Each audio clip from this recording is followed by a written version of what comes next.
Cam4.fr, le plus grand site de webcam live réservé aux adultes. Brigitte Lahaie, Sud Radio, le Love Conseil.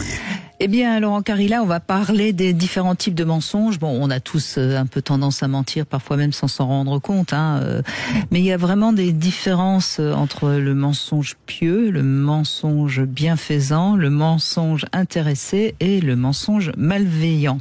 On voit bien, j'ai fait c'est une escalade. C'est une belle topographie. Voilà, alors le mensonge pieux, ça révèle de savoir-vivre social, et il nous empêche de blesser les autres en leur assémant une vérité douloureuse. On va pas dire à notre collègue qu'est-ce que t'es mal coiffé aujourd'hui.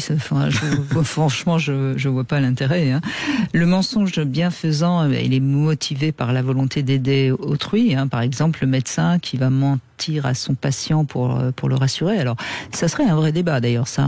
Est-ce qu'il faut dire la vérité? C'est difficile, ça. Moi, je peux pas le faire, ça. C'est compliqué, mais il vous arrive forcément de mentir parfois un peu. Pas à mes patients. Je leur dis, j'essaye d'avoir un truc très empathique, mais leur mentir sur. Je préfère leur dire, voilà, si je trouve un truc, on va dire, parce que je m'occupe aussi du physique de mes patients, et si je trouve une anomalie physique au scanner, vous voyez, au truc, je dis, on s'inquiète pas, on va recontrôler, on va voir comment ça se passe. Mais je pars pas directement, donc c'est un cancer, vous êtes foutu. Non, mais j'imagine. Mais il y en a qui peuvent le faire. Oui, je sais. Je sais que dans le milieu médical, on a, comme partout, on a tout. On a des gens bienfaisants, et puis on a des gens sadiques. qui font pas attention, quoi. Oui, ou qui font pas attention, puis même des sadiques. Je l'affirme. Bon, après, il y a le mensonge par intérêt. Alors, c'est déjà plus embêtant parce que le menteur nuit à autrui par intérêt personnel. On le voit d'ailleurs dans la séduction, elle est parfois limite manipulatrice. Bon, bref. Alors généralement, cette tromperie, ça revêt en général deux formes. Soit on dissimule, c'est-à-dire que on a passé une soirée avec une autre femme, mais on dit qu'on a passé une soirée avec des copains. C'est déjà un mensonge un peu plus limite, mais enfin bon. Ou alors c'est la falsification.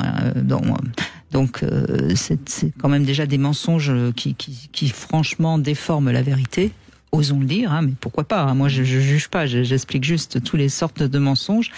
Et puis il y a le mensonge malveillant. Alors là, ça trouve sa source dans la soif de profit, dans l'esprit de vengeance, dans le plaisir de faire mal. Ouais. Et ce mensonge-là, franchement, je crois que quand on est avec quelqu'un qui ment comme ça, il faut partir.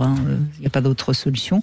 Et puis il y a tous ces mensonges inconscients que on ment parfois à soi-même. Et il semblerait que les femmes mentent pour faire du bien aux autres, tandis que les hommes mentiraient pour se mettre en valeur. Voilà la différence entre les hommes et les femmes dans les mensonges inconscients. J'entends. Ouais, c'est possible ça. Voilà. Bon, écoutez, chacun trouvera sa vérité dans ce Love Conseil. Chacun sa vérité dans son mensonge.